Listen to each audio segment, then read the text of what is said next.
mabungahong hapon mga igsuon. Alam ko gusto i-share ninyo, no? Labi na para yun siya sa mga Kristohanon. So, kabantay ko karon daghan kay mga nag-start na og vlogging ng mga Christians, no? Mga Kristohanon. Maayo siya, no?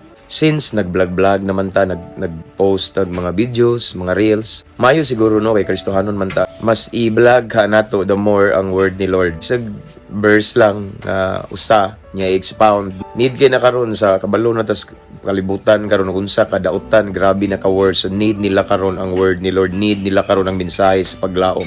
Kristohanon ka nakakita ka ani, way problema og mag-vlog ka diha og mga about sa update ka sa imong pamuyo, sa imong pagkaon, sa imong panginabuhi. Nindot kayo pero Kristohanon ka.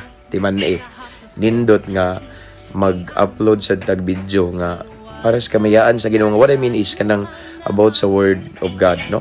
Kay mao man gyud niya to great commission, no? I-share na to o kani nga platform, social media, bisan asa ni siya maabot.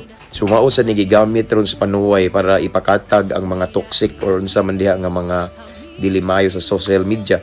Kita mga Kristohanon ato sa ning gamiton para ipakatap ang pulong sa Ginoo.